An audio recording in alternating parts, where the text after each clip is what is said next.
My name is Piyush Pandey. Welcome to my LifePage. I'll be talking about my career, which was in the planetarium field. The people who work in planetarium field are called planetarians. So I'm a retired planetarian. I was born and brought up in Nainital, which was then in Uttar Pradesh. Now that area is called Uttarakhand.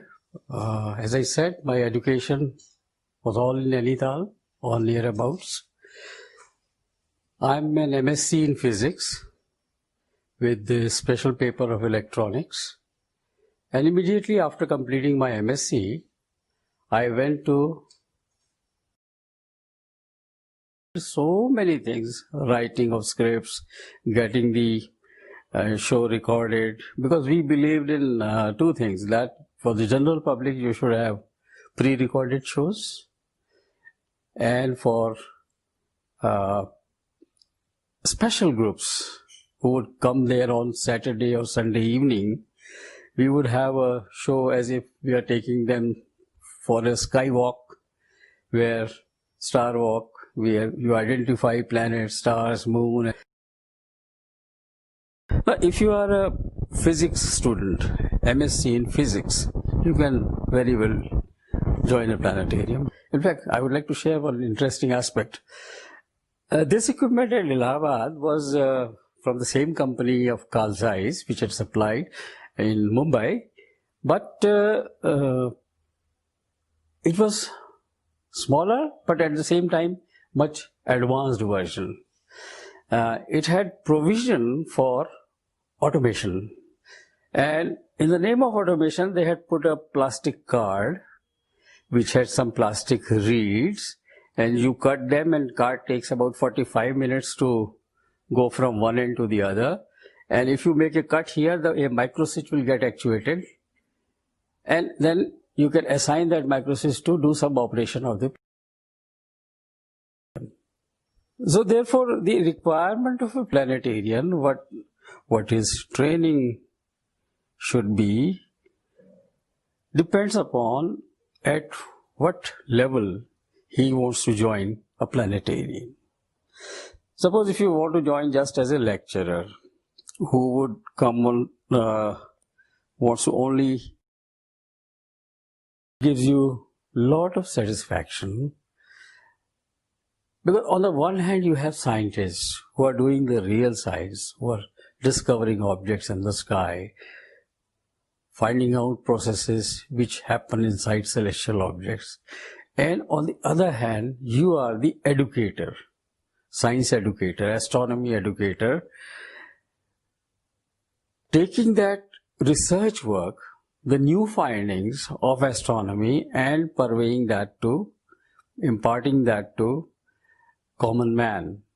So you are an interface which can absorb, now this is a very important skill, which can absorb the real astronomy, which is hardcore science, difficult science, and on the other hand you dish it out to a common man in very simple language, and explaining those physical processes in most.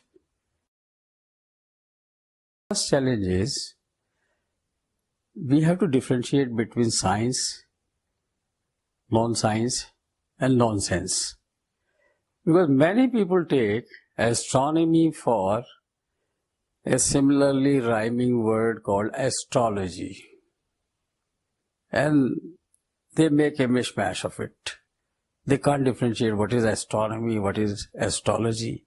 Now, astrology is something we don't preach in planetariums. We tell them the true facts as we have discovered over time about the celestial objects, be it our solar system or the galaxy or the group of galaxies or the universe at large. So the biggest challenge before a planetarian, normally it would be writing of some script, which will really be launched 3 or 6 months later, or preparing for a live lecture for public, or in the most unfortunate circumstances, you enter the office and you find that 2 of your projectors are not working. So that those special days, there is frenetic activity takes place, engineers are summoned, you also put in your ideas, and the idea is to rectify the computers or that malfunctioning part as quickly as possible without stopping the shows.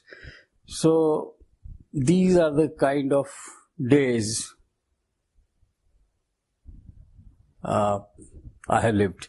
So friends, young friends, in this long talk we discussed